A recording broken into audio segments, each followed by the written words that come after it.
Kalau biasanya user-user yang tidak mempunyai sinema kamera, dia biasanya menggunakan ini aja. Walaupun sinema kamera juga biasanya dua ini doang sih. Loxi kemudian ke 7-Online. Atau kalau kalian ingin kebebasan yang lebih bebas, tentu saja bisa pakai RAW. Ya, bisa banget.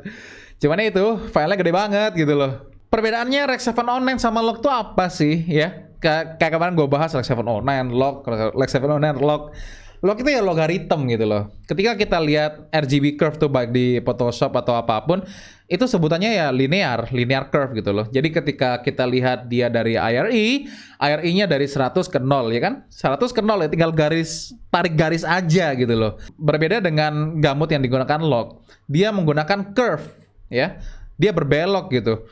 Nah, apa yang seharusnya terletak di highlight di sini, tetapi dia tidak terlihat di highlight. Apa yang seharusnya terlihat di shadow, dia tidak terlihat di shadow. Makanya dia terasa flat ya. Nih gue contohin aja. Oke, gue contohin dulu ya. Ini penggambarannya ketika menggunakan Photoshop ya. Ketika kita lakukan curve ya seperti ini. Ini warnanya linear nih ya.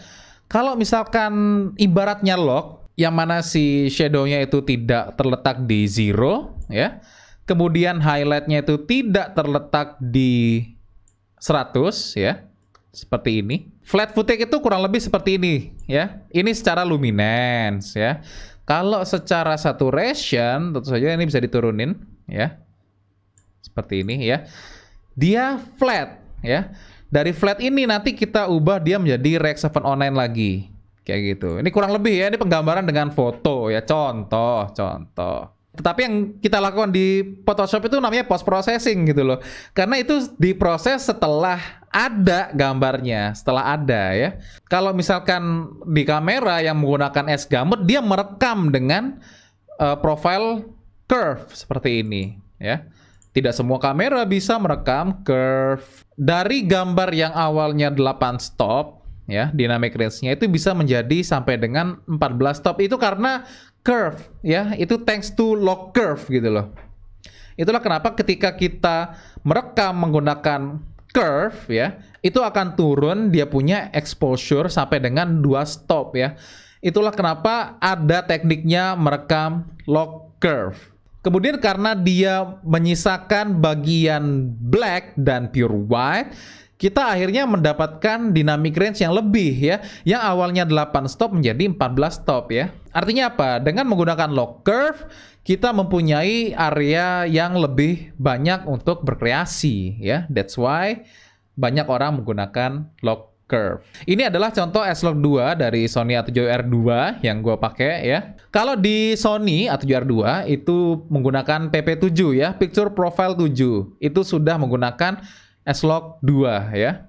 Menggunakan S-Gamut ya, Sony Gamut seperti ini ya. Jadi kita nanti bisa tentuin, nah ini shadow yang di sini taruhnya di mana ya, di berapa RI. Highlight yang di sini bisa ditaruh di mana, berapa RI, kayak gitu. Nah kemudian ini ya, ini yang banyak banget orang kena nih. Kenapa hasil correction saya gelap? Kayak tadi gue bilang ya, ketika kita mengekspos menggunakan S-Log itu akan turun sebanyak 2 stop ya. Itulah kenapa ketika kita mengekspos menggunakan log, ada baiknya kita harus mengkompensasinya dengan melebihkan 2 stop dari penggunaan gambar yang normal kita pakai ya. Misalkan awalnya kita menggunakan ISO 600 di Rec 7-Online, kalau kita menggunakan di log itu berarti ISO-nya berapa tuh ya?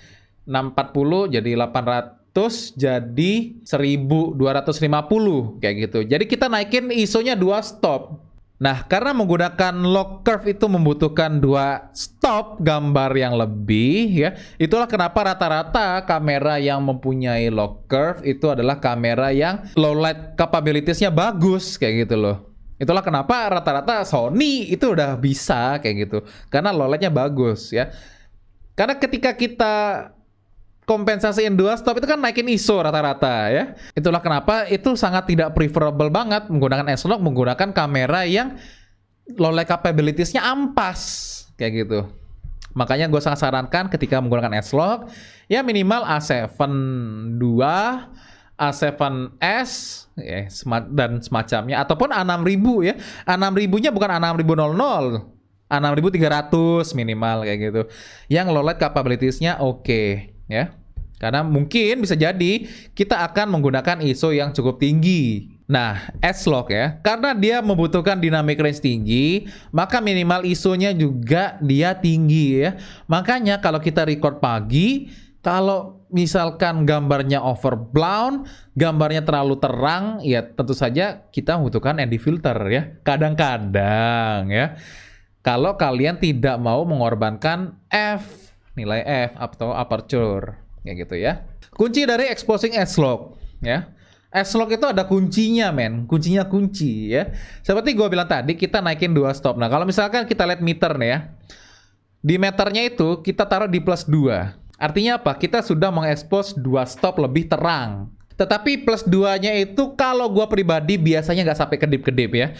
Kalau sampai kedip-kedip itu biasanya sudah lewat dari +2. Misalkan +2,5 kayak gitu.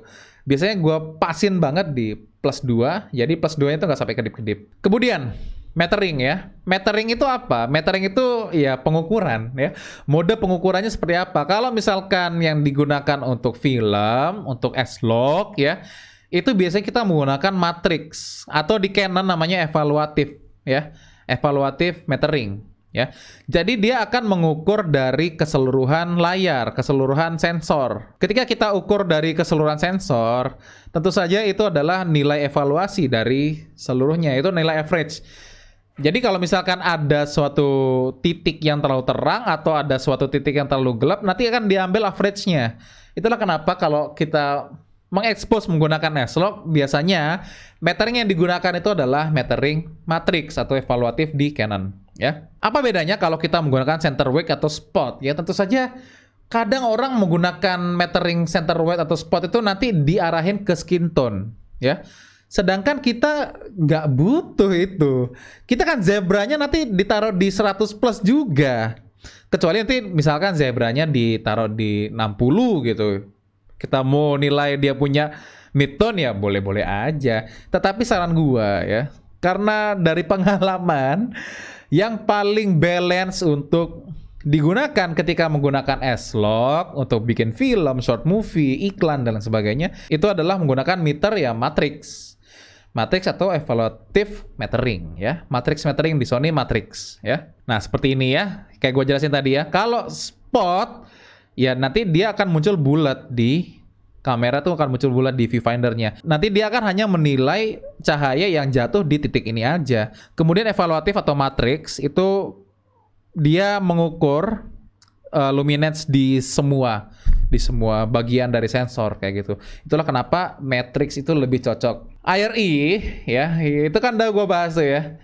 Ketika ini namanya Ansel Adams Zone BTW ya. Zona 0 sampai zona 10. Gampangnya gini ya. 0 itu ya 0, 1 itu 10 IRE ya.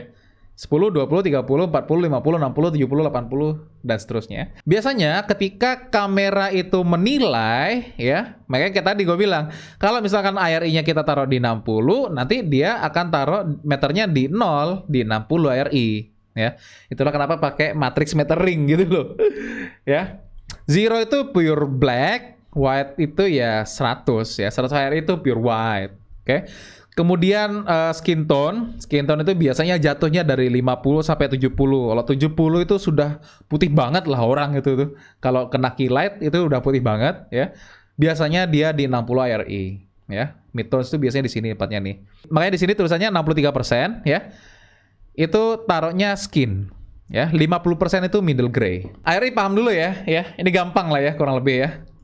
Nah ini ya, Ansel Adams Zone System. Seperti yang gue bilang tadi ya. Skin tone itu rata-rata jatuhnya di ini nih 50, 60 sampai 70 IRE. Jadi dia tuh gak akan jauh-jauh dari itu gitu loh. Kalau ada orang yang IRE-nya skin tone-nya jatuh di 4 itu udah gelap banget, bro. Gelap banget buat skin tone. Udah gak manusiawi gitu. Itu udah mungkin orangnya udah gelap di bawah bayangan lagi tempatnya kayak gitu. Itu udah di 40 di zona 4 ya jatuhnya kalau misalkan warnanya luminance-nya ya jatuhnya di zona 4 kayak udah kayak gitu tuh. Orangnya hitam Di bawah bayangan nyengir lagi kan. Ini nih. Nah, ini namanya false color ya. Ada beberapa fitur baik itu di external recorder ataupun kamera itu bisa menggunakan false color ya. False color itu digunakan untuk menilai IRI juga kayak gitu. Kalau IRI-nya itu di 60 seperti ini berarti skin tone-nya pas ya. Kemudian ada cahaya yang jatuh di jidatnya nih, ya kan? Nah, ini sudah masuk ke highlight dia nih. Kalau mulai masuk ke warna biru, ini udah mulai gelap. IRI value-nya ada di sini nih, kalau dari false color. Nah, false color itu bukan hal yang wajib ya dalam filmmaking, tetapi kalau kalian punya fitur false color, tentu saja untuk menilai luminance yang tepat dari suatu gambar, itu akan lebih mudah, akan jauh lebih mudah. Seperti ini udah perfect ya expose-nya. Ketika dari 40 ya di sini kayak gitu. IRI yang harusnya di skin tone ya di sini gitu kan. Kemudian seperti yang gue jelasin tadi ya, dari awal gue jelasin lock di smartphone. Nah, ada beberapa apps APK yang di smartphone itu bisa membuat kita merekam log ya. Contohnya adalah open camera ya. Tetapi log di smartphone itu adalah post processing ya. Dari gambar yang seharusnya warnanya udah jadi, kemudian diproses lagi menjadi flat. Apa yang terjadi kalau kita balikin lagi dari gambar flat ke gambar yang jadi? Kayak gitu loh. Pasti gambarnya hasilnya burik.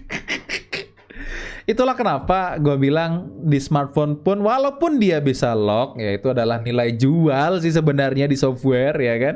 Biar orang download software tersebut. Walaupun HP itu bisa lock, gue sangat gak sarankan sekali memproduksi menggunakan smartphone ya. Karena itu adalah post processing. Bukan caranya si smartphone itu menangkap sebuah gambar ya. Itu harus dipahami. Oke, karena sudah azan ya. Jadi gue sampai sini dulu materinya kali ini. Oke, semoga bermanfaat. Kalau kalian ada pertanyaan langsung aja komentar di bawah. See you next time.